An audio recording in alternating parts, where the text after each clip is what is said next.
నాని నిర్మాణంలో వచ్చిన coat cinema Telugu cinema ప్రియులకు ఒక విభిన్నమైన అనుభవాన్ని అందించింది.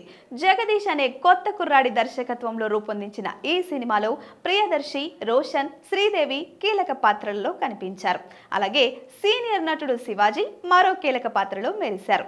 ఈ చిత్రంలో శివాజీ పోషించిన మంగపతి పాత్ర ప్రేక్షకులను ఆశ్చర్యపరిచి ఆకట్టుకుంది. నెగటివ్ షేడ్స్ ఉన్న ఈ పాత్రలో శివాజీ కేవలం నటించలేదు, ఆ పాత్రలో జీవించేశారు. తన కుటుంబానికి చెందిన ఒక అమ్మాయి జోలికి వచ్చాడని చందు అనే కుర్రాడిని ఇబ్బంది పెట్టే ఈ పాత్రలో ఆయన చూపించిన తీవ్రత, ఫెరోషియస్ నటన అందరి మనసులను ఆకర్షించింది. ఈ పాత్ర ద్వారా శివాజీ తన నటనా ప్రతిభకు మరోసారి తార్కాణం చాటారు.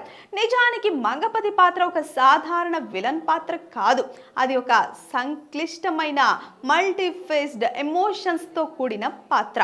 శివాజీ ఈ పాత్రకు ప్రాణం పోసేశారు. అసలు ఆయన చూపుల్లోని కోపం, మాటల్లోని ఆధిపత్యం, చేష్టల్లోని దౌర్జన్యం ఇవన్నీ కలిసి మంగపతిని తెరపై ఒక శక్తివంతమైన పాత్రగా నిలబెట్టాయి.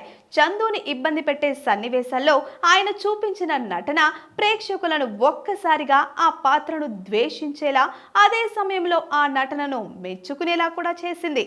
అది శివాజీ నటనా సామర్థ్యానికి నిదర్శనం. చిరంజీవి గారి అభినందనల వర్షం. కోటు సినిమా తాజాగా చూసిన మెగాస్టార్ చిరంజీవి శివాజీ నటనకు పూర్తిగా ఫిదా అయిపోయారు.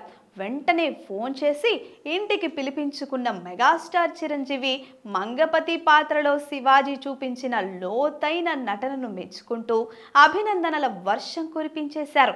నీవు ఈ పాత్రలో నటించలేదు, జీవించావు, ఇలాంటి పాత్రలు మరిన్ని చేయాలి అంటూ చిరంజీవి గారు శివాజీ గారిని పొగడ్తలతో ముంచెత్తేశారు. ఈ ఇద్దరూ కలిసి గతంలో ఇంద్రా సినిమాలో నటించిన సంగతి అందరికీ తెలిసిందే.